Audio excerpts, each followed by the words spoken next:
लक्ष्य को पाने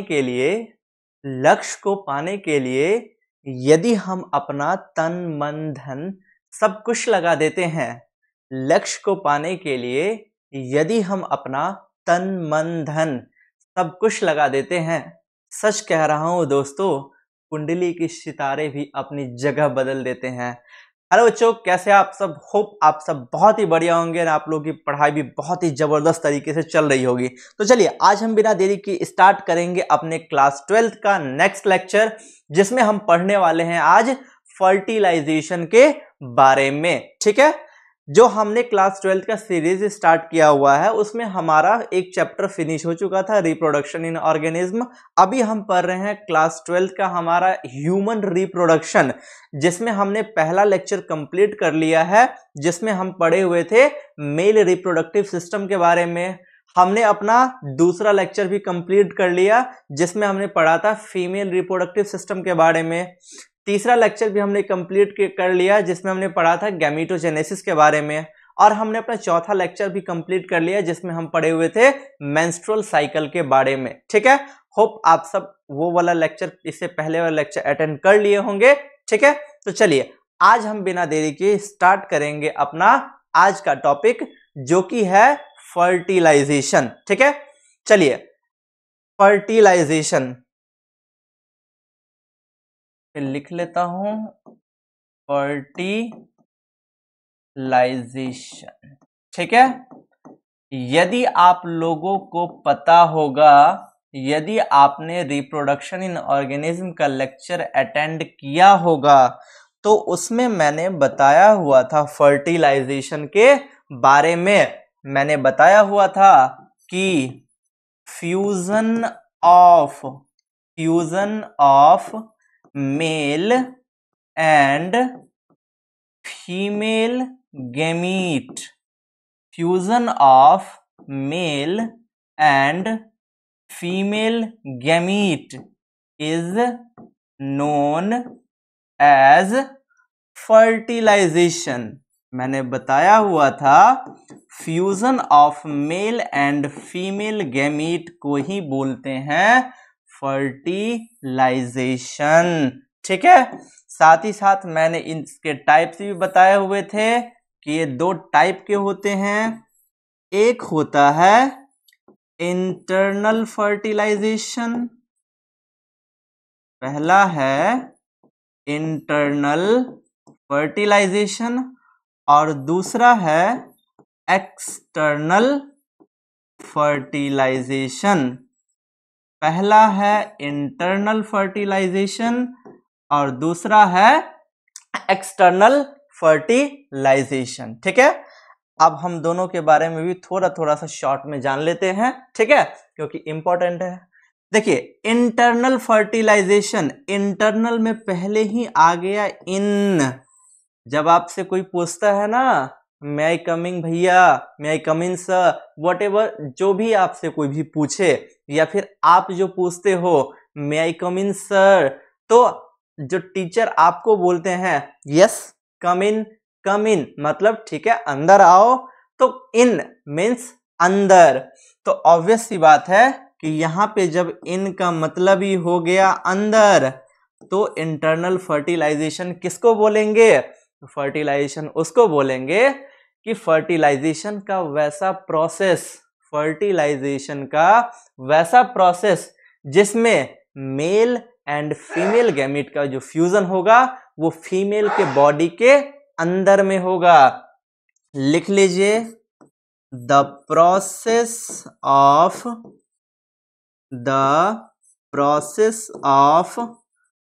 fertilization, the process of fertilization in which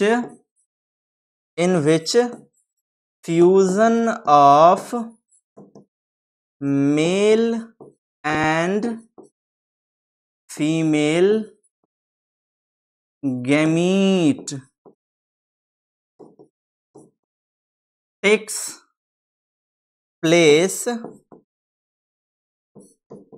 outside the, sorry, I'm so sorry, internal है ना, takes place inside the body is known as internal fertilization। ठीक है, internal fertilisation. जब हम इसके एग्जाम्पल की बात करेंगे तो ह्यूमन फीमेल्स टीसी। ठीक है, यानी कि फर्टिलाइजेशन का वैसा प्रोसेस जिसमें जो फर्टिलाइजेशन का जो प्रोसेस होता है, यानी कि फ्यूजन जो होता है मेल और फीमेल गैमीट का, वो फीमेल के बॉडी के अंदर में होगा, उसको बोलेंगे इंटरनल फर्टिलाइजेशन। ठीक है, जिनके एग्जाम्पल बहुत से हैं, जिनमें से एक है ह्यूमन फीमेल्स। ठीक है, ह्यूमन फीमेल्स का एग्जाम्पल हम इसलिए लिखे हुए क्योंकि हम अभी कंप्लीटली सिर्फ पढ़ रहे हैं ह्यूमन रिप्रोडक्शन। ठीक है, दैट्स वाई। वैसे इसमें बहुत से होते हैं, जैसे कि ह्यूमंस हो गए, मंकीज हो गए, एप्स हो गए, काउज वगैरह, इन सब में क्या होता है, इंटरनल फर्टिलाइजेशन ही होता है। ठीक है, अब देखिए जो फर्टिलाइजेशन का दूसरा टाइप है हमारा, जो फर्टिलाइजेशन का हमारा दूसरा टाइप है, दैट इज एक्सटर्नल फर्टिलाइजेशन। क्या है, एक्सटर्नल फर्टिलाइजेशन। इसमें पहला ही वर्ड आ गया x, ex boyfriend, ex girlfriend, ex wife, ex manager, what ever, कुछ भी बोलते हो ना, एक्स बॉयफ्रेंड, एक्स गर्लफ्रेंड, यानी कि जो चला गया या चली गई। तो जो चला गया यानी कि बाहर हो गया, तो एक्स मीन्स बाहर। तो यहां पे भी नाम से ही क्लियर है कि फर्टिलाइजेशन का वैसा प्रोसेस जिसमें मेल एंड फीमेल गैमीट का जो फ्यूजन होता है वो फीमेल के बॉडी के बाहर होता है, उसको क्या बोलेंगे, एक्सटर्नल फर्टिलाइजेशन। तो इसको भी लिख लेते हैं, the process of fertilisation in which fusion of male and female gamete takes place outside the body is known as external fertilization। जैसे एग्जाम्पल फिश। ठीक है, तो यानी कि यहां पे क्या बोल रहा है कि फर्टिलाइजेशन का वैसा प्रोसेस जिसमें मेल एंड फीमेल गैमीट का जो फ्यूजन होता है वो आउटसाइड द बॉडी होता है, यानी कि शरीर के बाहर होता है, उसको क्या बोलेंगे, एक्सटर्नल फर्टिलाइजेशन। ठीक है, अब देखिए ये बात तो क्लियर है कि सभी को पता होगा कि इंटरनल फर्टिलाइजेशन का जो प्रोसेस होता है वो एकदम बिल्कुल सभी को क्लियर है कि फीमेल के बॉडी के अंदर में, फीमेल के रिप्रोडक्टिव सिस्टम के अंदर में होता है। ठीक है, लेकिन वहीं यदि हम बात करेंगे कि एक्सटर्नल फर्टिलाइजेशन की, ठीक है, तो हो सकता है बहुत से स्टूडेंट्स के मन में डाउट होगा कि sir what is external fertilisation, या फिर एक्सटर्नल फर्टिलाइजेशन जो होता है वो कैसे होता है। ठीक है, तो मैं एक बार आपको समझा देता हूं। देखिए जैसे मान लीजिए कि ये पानी है, ठीक है, ये क्या है, पानी है, चाहे वो नदी हो, नदी हो, तालाब हो, वॉट एवर, कुछ भी हो। ठीक है, यहाँ पे पानी है। अब क्या होगा, जो नदी तालाब होती है उसमें क्या, पानी के अंदर में होती है मछलियां। ठीक है, अब उसी में मछलियां भी फ्लोट कर रही है, मछलियां भी तैर रही है। कोई फीमेल वाली जो मछली होगी वो क्या करेगी, अपने अंडे को उसमें देगी, उधर से कोई मेल वाला आएगा, अब वो मेल वाला भी अपना गैमीट को उसको छोड़ेगा। ठीक है, तो मेल गैमीट भी बाहर है, फीमेल गैमीट भी बाहर है, तो चांसेस होते हैं कि वो दोनों मिल के आपस में फ्यूज होकर के फर्टिलाइजेशन का प्रोसेस कर लेंगे, और फर्टिलाइजेशन का प्रोसेस करके जाइगोट का फॉर्मेशन करेंगे, जिसके बाद नए फिश का फॉर्मेशन होगा। ठीक है, तो इसी को बोलते हैं क्या, एक्सटर्नल फर्टिलाइजेशन। ये बात याद रखिएगा। ठीक है, यदि बेस्ट पूछा जाए कि ऑब्वियसली एक्सटर्नल और इंटरनल में से बेस्ट मेथड कौन सा होता है, तो नो डाउट इंटरनल जो फर्टिलाइजेशन वो बेस्ट होता है, क्योंकि उसमें कोई डैमेज होने का चांस नहीं होता है। ठीक है, यानी कि जो फीम जैसे इस वाले पे है, नदी में है, तालाब में है, तो हो सकता है कि फर्टिलाइज करे या फिर हो सकता है कि नहीं भी फर्टिलाइज करे, क्योंकि तालाब तो छोटा है नहीं, नदी तो छोटा है नहीं। ठीक है, बट यहाँ जो फीमेल के बॉडी के अंदर में जो होगा तो वहाँ पे तो वन वे होगा, यदि वहाँ पे मेल और फीमेल गैमेट आया है तो फर्टिलाइजेशन होगा ही होगा। ठीक है, तो चलिए अब हम चलते हैं अपने ह्यूमन रिप्रोडक्शन के फर्टिलाइजेशन के टॉपिक पे। फटाफट से चैनल को सब्सक्राइब कर लीजिए, बहुत मेहनत लगती है। ठीक है, चलिए आगे बढ़ते हैं हम अपने टॉपिक पे। देखिए जो फर्टिलाइजेशन है, फर्टिलाइजेशन का मतलब मैंने अभी जस्ट भी आपको बता दिया है। ठीक है, यहां भी देख लीजिए, फ्यूजन फर्टिलाइजेशन फर्टिलाइजेशन का मतलब fusion of sperm and ovum occurs at ampullary region of fallopian tube, क्योंकि ह्यूमन रिप्रोडक्शन की बात हो रही है यहाँ पे। ठीक है, तो इसलिए, और ह्यूमन रिप्रोडक्शन में ह्यूमन के अंदर जो रिप्रोडक्शन होता है तो वहां पे क्या होता है, फीमेल का जो फैलोपियन ट्यूब है, उस फैलोपियन ट्यूब में जो एम्पुलरी रीजन है वहीं पे तो मेल और फीमेल गैमेट का फ्यूजन होता है। सो याद रखिएगा, जो इससे पहले का एनसीईआरटी था, ओल्ड एनसीईआरटी था, उस एनसीईआरटी में उन्होंने गलत लिख दिया हुआ था कि जो फर्टिलाइजेशन होता है वो मेल और वो एम्पुलरी स्तंभ के रीजन पे होता है। ठीक है, बट जो न्यू एनसीईआरटी आया, अभी नहीं, अभी से पहले जो आया हुआ था, उस एनसीईआरटी में उन्होंने क्लियर कर दिया था कि नहीं, जो फर्टिलाइजेशन होता है वो एम्पुलरी रीजन पे ही होता है, क्योंकि एक्चुअली में जो फर्टिलाइजेशन होता है वो यहीं पे होता है। ठीक है, सो याद रखिएगा, फर्टिलाइजेशन किसको बोलते हैं, fusion of male and female gamete, या फिर ह्यूमन रिप्रोडक्शन की बात करें तो fusion of sperm and ovum is known as fertilization. और फर्टिलाइजेशन होता कहाँ है, फीमेल रिप्रोडक्टिव सिस्टम के फैलोपियन ट्यूब के एम्पुलरी रीजन में, एम्पुला वाले पार्ट में। ठीक है, चलिए अब देखिए दूसरा, in fertilization mixing of male and female gamete occur called amphimixis. अब देखिए, जो मेल गैमेट होता है और फीमेल गैमेट होता है, क्योंकि उनके पास क्या होता है, न्यूक्लियस होता है, तो मेन तो वहां पे क्या है, न्यूक्लियस का न्यूक्लियर फ्यूजन होता है ना। तो जब फर्टिलाइजेशन होता है तो जैसे ही मेल गैमेट और फीमेल गैमेट मिला, ठीक उसके जस्ट बाद उसमें क्या होता है, उनका जो न्यूक्लियस है वो न्यूक्लियस भी आपस में मिलता है, और इसी प्रोसेस को बोलते हैं एम्फीमिक्सिस। ठीक है, यानी in fertilization mixing of male and female gamete is called amphimixis.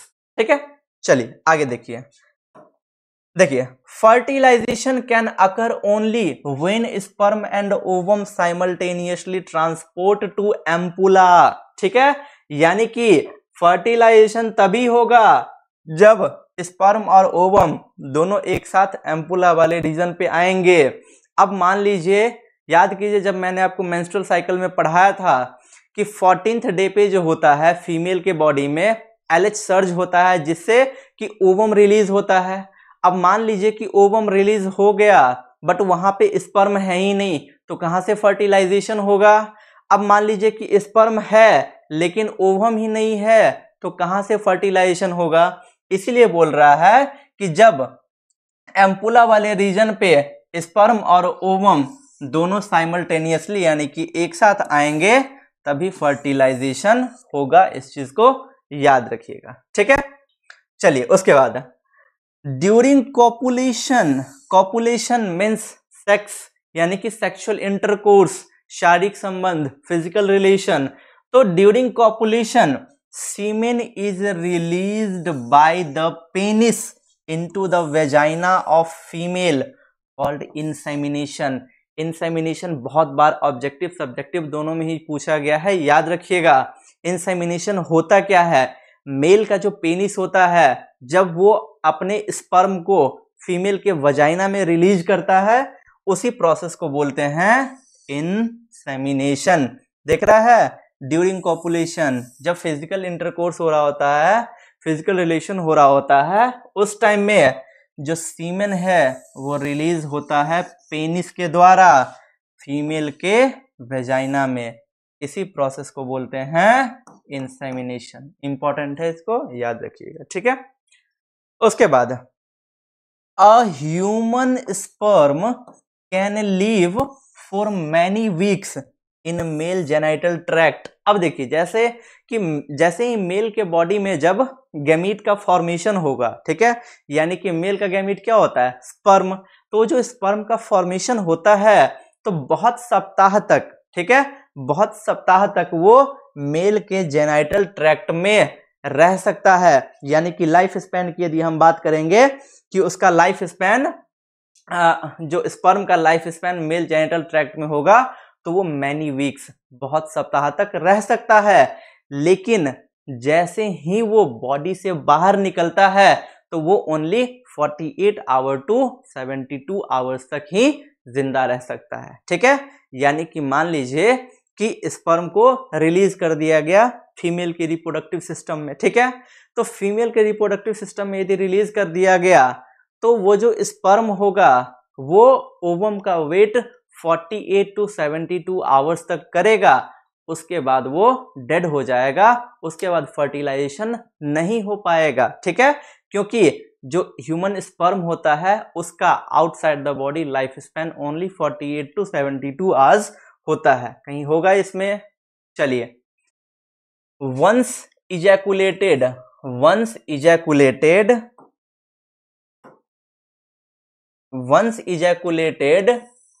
In the vagina, जब एक बार ये वेजाइना में इजैकुलेट हो जाता है, इजैकुलेशन का मतलब क्या, जब उसको रिलीज कर देते हैं, तो जैसे ही एक बार इजैकुलेशन हो जाता है वेजाइना में तो it lives only for 48 to 72 hours outside the body. अभी मैंने बताया कि वो 48 घंटे से लेकर के 72 घंटे तक शरीर के बाहर रह सकता है, जिंदा रह सकता है, उसके बाद वो मर जाएगा, ठीक है। Next point, the entry of the sperm into the ovum induces completion of second meiotic division of secondary oocyte। याद रखिएगा, जैसे ही स्पर्म की एंट्री होती है वैसे ही जो सेकेंडरी oocyte होता है, याद कीजिए जब मैंने आपको पढ़ाया हुआ था गैमीटोजेनेसिस, उसमें मैंने बताया हुआ था कि सबसे पहले बनता है प्राइमरी oocyte, देन बनता है सेकेंडरी oocyte, और उसके बाद बनता है ootidia, जिसको बोलते हैं हम लोग जनरली ओवम, और साथ ही साथ उसके साथ पोलर बॉडी भी बनता है।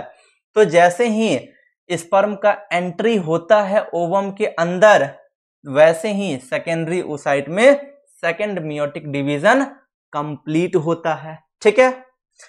Entry of sperm causes breakdown of MPF, जिसका फुल फॉर्म है मेटाफेज प्रोमोटिंग फैक्टर, ठीक है।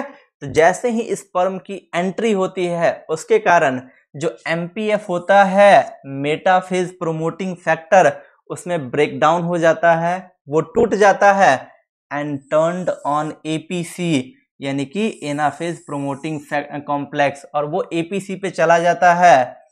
This results in completion of second meiotic division, जिसके कारण सेकेंड मियोटिक डिवीजन कंप्लीट हो जाता है। इस चीज को याद रखिएगा। Now the second meiotic division is also unequal and results in the fertilisation of second polar body and haploid ovum. अभी मैंने आपको बताया कि याद कीजिए, यहाँ पे मैं आपको बता ही देता हूं, जब मैंने आपको बताया होगा oogenesis के बारे में तो मैंने बताया था कि जैसे उधर था स्पर्मेटोगोनियम, यहाँ पे क्या होगा ooगोनियम। अब ooगोनियम में क्या होगा, सबसे पहले माइटोसिस होगा, जब माइटोसिस होगा तो ये बनाएगा प्राइमरी oocyte, ठीक है, क्या बनाएगा प्राइमरी oocyte। फिर इस प्राइमरी oocyte में सेकेंड मियोटिक डिवीजन होता है, ठीक है, जिससे बनता है ये सेकेंडरी oocyte। और जब इस सेकेंडरी oocyte में प्राइमरी नहीं फर्स्ट, और जब इस सेकेंडरी oocyte में फर्स्ट, और इस जब सेकेंडरी oocyte में सेकंड मियोटिक डिवीजन होता है तो वो दो चीज बनाता है, एक तो ओवम और एक पोलर बॉडी। ठीक है, यही दो चीज बनाता है, एक है प्राइमरी पोलर बॉडी और ये वाला सेकेंडरी पोलर बॉडी। तो वही लाइन तो यहाँ पे भी कह रहा है ना चाचा कि जो सेकंड मियोटिक डिवीजन कंप्लीट होता है तो उसके कारण अनइक्वल रिजल्ट आता है, बराबर नहीं, क्योंकि थोड़ा ओवम जो होता है बहुत बड़ा होता है, पोलर बॉडी बहुत छोटा होता है। ठीक है, तो सेकंड मियोटिक डिवीजन जैसे ही कंप्लीट होता है उसके बाद दो चीजों का फॉर्मेशन होता है, एक हो गया सेकंड पोलर बॉडी और दूसरा हो गया हैप्लॉइड ओवम। इस चीज को याद रखिएगा, और इसी हैप्लॉइड ओवम को ओटिड भी बोलते हैं। और बाद में soon this haploid ovum fuses with sperm, यानी कि बाद में यही वाला जो हैप्लॉइड ओवम है यही स्पर्म के साथ फ्यूज करता है और फ्यूज करके एक डिप्लॉयड जाइगोट बनाता है जिसको फर्टिलाइज एग भी बोलते हैं। याद रखिएगा, मैंने बताया हुआ था इससे पहले भी, जो स्पर्म होता है वो हैप्लॉइड होता है, जो ओवम होता है वो भी हैप्लॉइड होता है। जब इनमें फर्टिलाइजेशन होता है, जैसे ही इनमें फर्टिलाइजेशन होता है तो जो जाइगोट बनता है वो डिप्लॉयड होता है। ठीक है, मैंने बताया हुआ था, याद रखिएगा। नोट पॉइंट याद रखिएगा, whole sperms enter into ovum. ठीक है, जो ओवम को जब स्पर्म फर्टिलाइज करता है ना तो पूरा का पूरा ही उसके अंदर घुस जाता है। ठीक है, चलिए आगे बढ़ते हैं। एक है कैपेसिटेशन पावर। कैपेसिटेशन पावर क्या होता है, थोड़ा सा देख लीजिए। कैपेसिटेशन पावर का मतलब क्या होता है, it means power of sperm to fertilise the egg. Capacitation, capacity, power, क्षमता, तो ये क्या है, ये एक पावर है। कौन सा पावर है, एग को फर्टिलाइज करने का पावर। ठीक है, यानी कि it means power of sperm to fertilise the egg, यानी कि स्पर्म के पास कितनी कैपेसिटी है, कितना पावर है कि वो एग को फर्टिलाइज कर दे, इसी को बोलते हैं कैपेसिटेशन पावर। इस चीज को याद रखिएगा। ठीक है, चलिए इसको नोट कर लीजिए, फिर हम आगे बढ़ रहे हैं।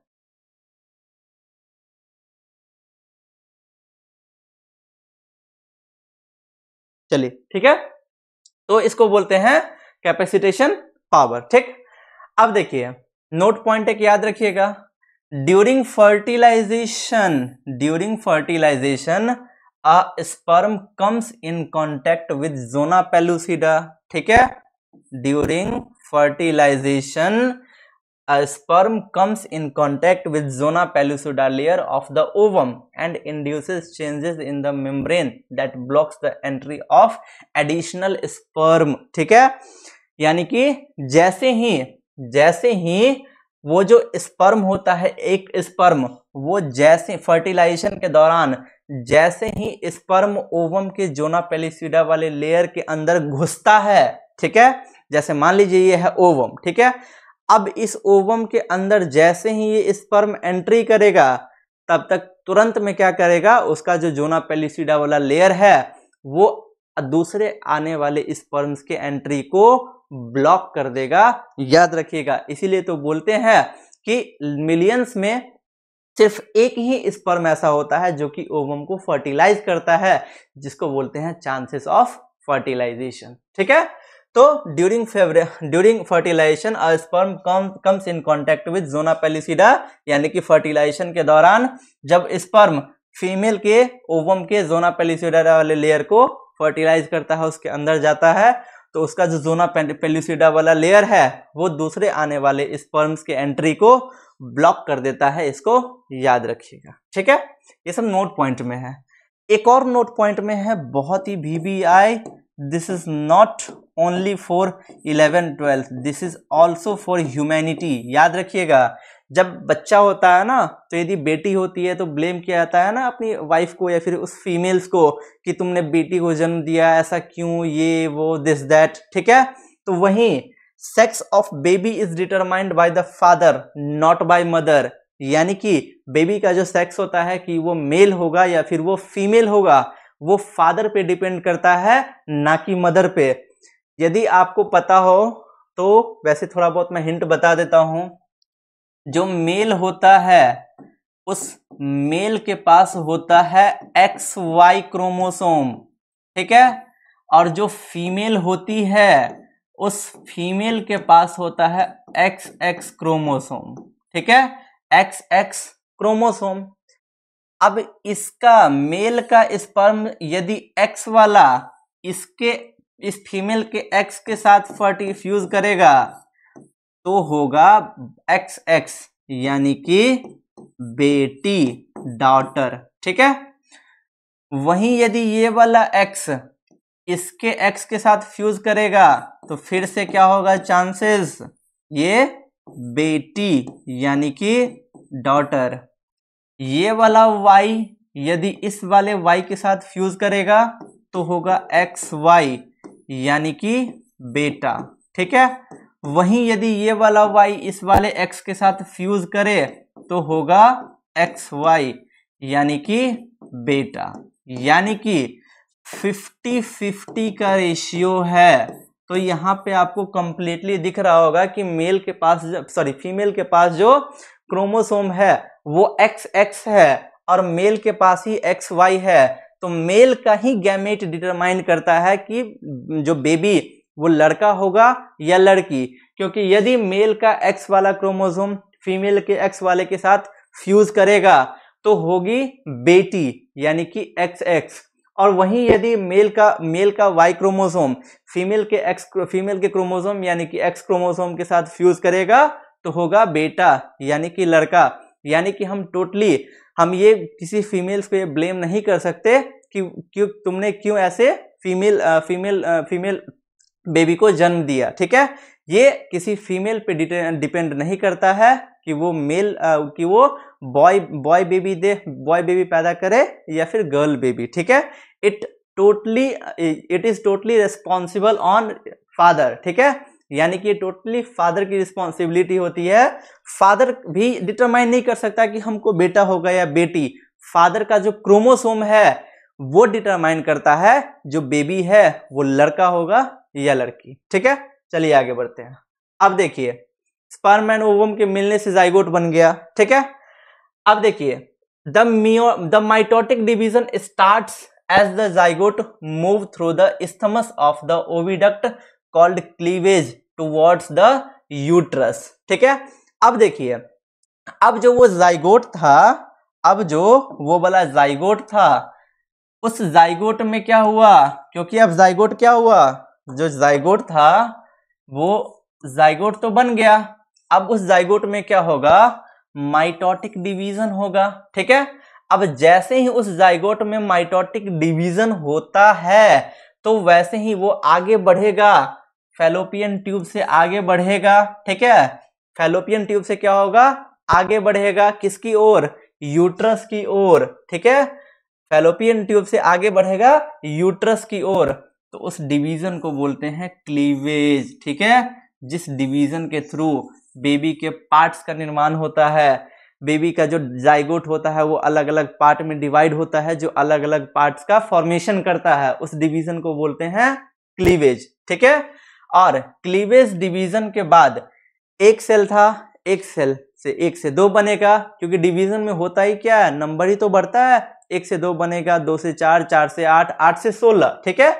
तो 2 से लेकर के 16 तक वाला जो स्टेज होता है उसको बोलते हैं ब्लास्टोमर। याद रखिएगा, जो जाइगोट होता है, जब जाइगोट में क्लीवेज डिवीजन होगा, ठीक है, जो बच्चा पैदा होने वाला है जब उसमें क्लीवेज डिवीजन होगा, तो जैसे ही उसमें क्लीवेज डिवीजन होगा तो 2 सेल से लेकर के 16वें सेल तक का जो स्टेज होता है उस स्टेज को बोलते हैं ब्लास्टोमर, ठीक है। वहीं यदि बात करें कि 8 से 16 वाला, स्पेशली यदि 8 से 16 की यदि बात करें, देखिए लिखा हुआ है the embryo with 8 to 16 blastomere. याद रखिएगा, ये जो लिखा हुआ है ये डॉक्टर्स विद ऐसे ही लिखते हैं, ठीक है। तो 8 से 16 ब्लास्टोमर वाला जो स्टेज होता है उस स्पेशल स्टेज को बोलते हैं मोरूला। याद रखिएगा, ठीक है। 2 से 16 तक वाला जो स्टेज होता है उसको क्या बोलते हैं? ब्लास्टोमर्स। और उस ब्लास्टोमर में स्पेशली जो 8 से 16 वाला जो स्टेज होता है उसको बोलते हैं मोरूला। ध्यान में रखिएगा, ये इंपॉर्टेंट बात है, ठीक। अब देखिए the morula continues to divide and transforms into blastocyst। अब उस मोरूला में क्या होता है? डिवीजन कंटिन्यू रहता है, लगातार डिवीजन होता रहता है, लगातार डिवीजन होता रहता है, और लगातार डिवीजन होते होते उसके बाद वो क्या बना लेता है? ब्लास्टोसिस्ट, ठीक है। यानी कि पहले क्या था? स्पर्म और ओवम, स्पर्म ओवम मिलके क्या बना? जाइगोट। क्या बना? जाइगोट। जाइगोट में कौन सा डिवीजन हुआ? Cleavage division. क्लीवेज डिवीजन के बाद वो 1 से 2, 2 से 4, 4 से 8, 8 से 16 सेल्स में डिवाइड होता है।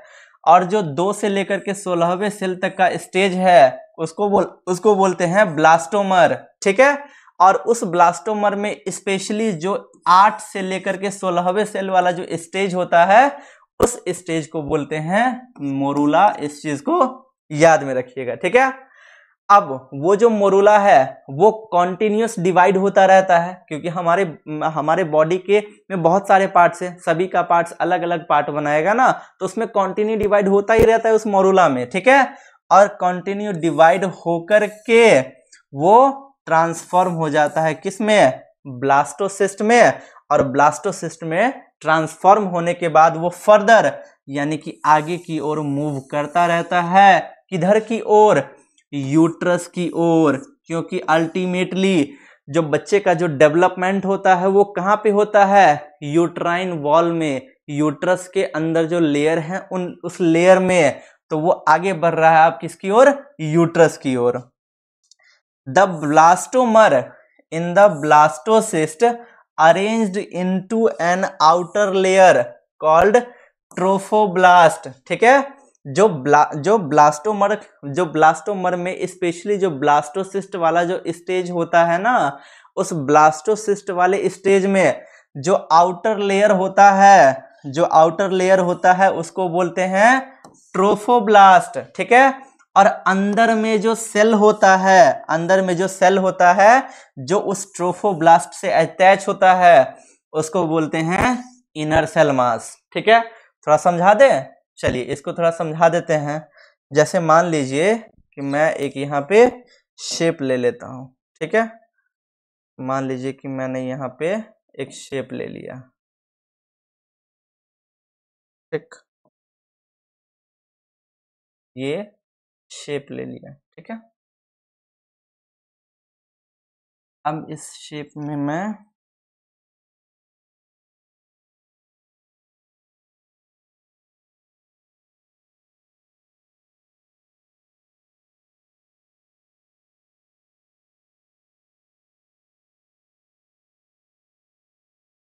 ठीक है, देखिए यहाँ पे लिखा हुआ जो है जो आउटर लेयर होता है, ठीक है। देखिए ये वाला क्या है? ब्लास्टोसिस्ट है। क्या है ये? ब्लास्टोसिस्ट। और ब्लास्टोसिस्ट किससे बना था? याद कीजिए, अभी मैंने बताया है ब्लास्टोसिस्ट बना था मोरूला से। मोरूला ही तो आगे ट्रांसफॉर्म हुआ था ब्लास्टोसिस्ट में। और मोरूला किसको बोलते हैं? ये बोलते हैं 8 to 16 sailed stage of blastomere, ठीक है। ब्लास्टोमर का 8 से 16वें सेल वाला जो स्टेज होता है उसको क्या बोलते हैं? मोरूला। और मोरूला से वो बदला था किसमें? ब्लास्टोसिस्ट में, ठीक है। तो जो यहाँ पे जो ये आउटर लेयर है, देखिए यहाँ पे लिख दिया हूं the blastomere in the blastocyst arranged into an outer layer called trophoblast. तो ये वाला जो आउटर वाला लेयर है ना बाबू, इसको बोलते हैं ट्रोफोब्लास्ट, ठीक है। और अंदर में जो सेल्स का अरेंजमेंट होगा, ठीक है, अंदर में जो सेल्स का अरेंजमेंट होगा मान लीजिए कि मैंने 32 सेल स्टेज बना दिया, 2 4 6 2 4 6 7 13 14 15 16 17 18 19 20 21 22 23 24 25 26 27 28 29 30 31 32। ठीक है, तो ये कितना सेल्ड वाला स्टेज हो गया? 32 सेल्ड स्टेज। ठीक है, तो ये अंदर वाला जो सेल है ना, इसी का नाम दिया गया है इनर सेल मास। याद रखिएगा, या फिर मन करे तो इसको नोट कर लीजिए क्योंकि ये इंपॉर्टेंट है। ठीक है, हो गया, स्क्रीनशॉट ले लीजिए। आगे बढ़े, चलिए, वही पॉइंट था यहाँ पे कि जो अटैच्ड होता है उस ट्रोफोब्लास्ट से, उसको बोलते हैं इनर सेल मास। ठीक है, अब आगे देखिए, आगे आगे आगे आगे देखो क्या है क्या यहाँ पे? ये बोल रहा है the trophoblast layer then gets attached to the endometrium and the inner cell mass get differentiated as the embryo. ठीक है, यानी कि उसका जो ट्रोफोब्लास्ट वाला लेयर है जो आपको पीछे दिख रहा है, ये वाला, ठीक है, ये वाला क्या होता है? ये ट्रोफो वाला लेयर जो है ये अटैच हो जाता है एंडोमेट्रियम वॉल से, और ये वाला जो अंदर वाला इनर सेल मास है यही कन्वर्ट हो जाता है एम्ब्रियो में, यानी कि भ्रूण में, यानी कि नए बच्चे का निर्माण करता है। किससे होता है नए बच्चे का निर्माण? तो ये इसी वाले इनर सेल मास से। ठीक है, तो वहीं ये लाइन भी यहाँ पे कह रहा है कि जो ट्रोफोब्लास्ट का लेयर है वो अटैच्ड हो जाता है एंडोमेट्रियम वॉल से, और जो उसका इनर सेल मास है वो डिफरेंशिएट हो जाता है और किसके रूप में कन्वर्ट हो जाता है? एम्ब्रियो, यानी कि नए बेबी, भ्रूण के रूप में। ठीक है, क्लियर? चलिए, after attachment into the uterine wall, after attachment into the uterine wall, जब वो गर्भाशय की दीवार से चिपक जाता है, अटैच हो जाता है, देन सेल डिवाइड्स रैपिडली, उसके बाद फिर से सेल तेजी से डिवाइड होने लगता है और ब्लास्टोसिस्ट को कवर कर लेता है।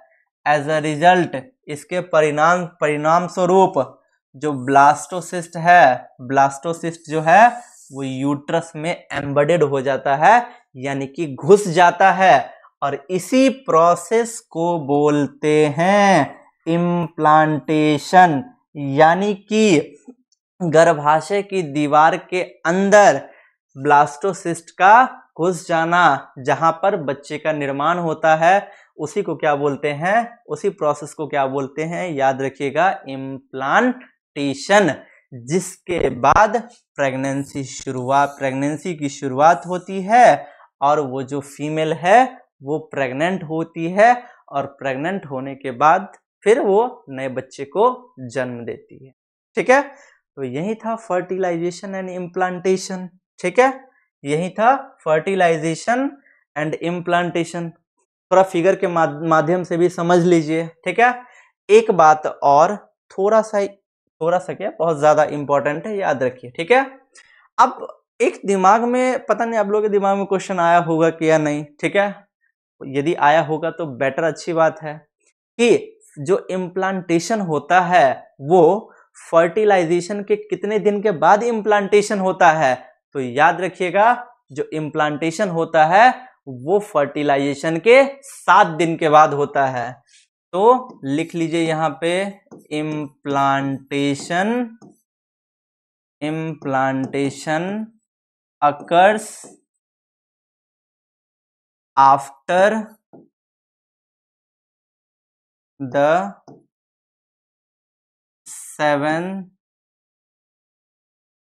7 days of फर्टिलाइजेशन। ठीक है, यानी कि फर्टिलाइजेशन के 7 दिनों के बाद इम्प्लांटेशन होता है। देखिए, ये है, क्या है? ये है फीमेल रिप्रोडक्टिव सिस्टम। फटाफट से सब्सक्राइब कर दीजिए चैनल को, कमेंट भी कर दीजिए फटाफट से, ठीक है। फीमेल रिप्रोडक्टिव सिस्टम, ये क्या है? Female reproductive system. समझाने के लिए मैंने बस यहाँ पे हाफ ही पोर्शन लिया है, ठीक। तो देखिए ये क्या है? ये है फैलोपियन ट्यूब, ठीक है, फैलोपियन ट्यूब। इसी फैलोपियन ट्यूब को क्या बोलते हैं? ओविडक्ट। क्या बोलते हैं? ओविडक्ट। तो यहां से क्या होता है? स्पर्म एंटर किया, जैसे ही स्पर्म एंटर किया यहां से ओवम आया, ठीक है। देख रहे हो कि यहां से ए वाला जो स्टेज दिख रहा है, ये ए वाला, ठीक है, ये ए वाला, ये क्या है? Ovum with Graafian follicle. Ovum अभी कहाँ पे है? ग्राफियन फॉलिकल के अंदर में है, ठीक है। अब देखिए जो यहाँ पे बी वाला स्टेज है, सॉरी ए वाला जो स्टेज है, यहाँ पे ये क्या है? ग्राफियन फॉलिकल के अंदर में। अब उसके बाद क्या हुआ? अब उसके बाद क्या हुआ? ओवम बाहर आ गया, ठीक है। ओवम क्या हुआ? बाहर आ गया। दिख रहा होगा आपको बी वाला, यहाँ पे इस ये वाला स्टेज में ओवम बाहर आ गया, ठीक है। Ovum with Graafian follicle releasing. Ovum क्या है? यहाँ पे ए वाले स्टेज में ग्राफियन फॉलिकल से बाहर आ रहा है। बी वाले स्टेज में जैसा कि आपको दिख रहा होगा फर्टिलाइजेशन हो रहा है। यहाँ पे फीमेल का गैमीट है ओवम, ये वाला बी वाला स्टेज है, ठीक है, ये ए वाला स्टेज है। तो यहाँ पे क्या है? ओवम को फर्टिलाइज कर रहा है स्पर्म, दिख रहा होगा। सी वाले स्टेज में क्या हुआ? देखिए यहाँ पे सी वाले स्टेज में जब जाइगोट बन गया, सी वाले स्टेज में जब जाइगोट बन गया तो सेल डिवाइड होना स्टार्ट हो गया। अब सेल डिवाइड होना स्टार्ट हो गया तो ये बना लिया two celled stage, two celled stage, ठीक है। उसके बाद देखिए फिर से उसमें डिवीजन हुआ तो ये जो डी वाला है, ये वाला डी वाला, ये बना लिया कितना? 4 सेल्ड स्टेज, ठीक है। अब इस वाले में फिर से डिवाइड हुआ, ये कितना बना लिया? ई वाला 8 सेल्ड स्टेज। और 8 सेल्ड स्टेज और 16 सेल्ड स्टेज वाले को क्या बोलते थे हम लोग? उसको बोलते थे मोरूला। तो हम इसको बोल सकते हैं ये क्या है? मोरूला। अब मोरूला से वहां पे आया, ई से एफ वाले पे आया, ये वाला एफ वाला है, एफ वाला ये भी कैसा है? ये भी है मोरूला। फिर यानी कि 16 सेल्ड स्टेज, 16 से यहाँ पे 32 आया, 32 से यहाँ पे 64 आया, ठीक है, 32 से ये वाला 64 आया। और याद कीजिए मैंने आपको बताया कि मोरूला ही आगे चल के कन्वर्ट हो जाता है किस में? ब्लास्टोसिस्ट में, ठीक है। और फिर इसी ब्लास्टोसिस्ट का दिख रहा होगा आपको यूट्रस के वॉल में जो एम्बेडेड हो रहा है। इसी प्रोसेस को हमने अभी अभी क्या बोला है बबुआ? तो वो हमने बोला है implantation. That is all about the fertilization events in humans. Human में कैसे फर्टिलाइजेशन होता है यही टोटल था, ठीक है। होप आपको वीडियो पसंद आई होगी। सो वीडियो पसंद आई हो देन लाइक कीजिए, कमेंट, शेयर, सब्सक्राइब, ठीक है। चलिए थैंक यू सो मच, मिलते हैं अपनी नेक्स्ट वीडियो में। गुड नाइट, शुभ रात्रि, शब्बा खैर। चलिए।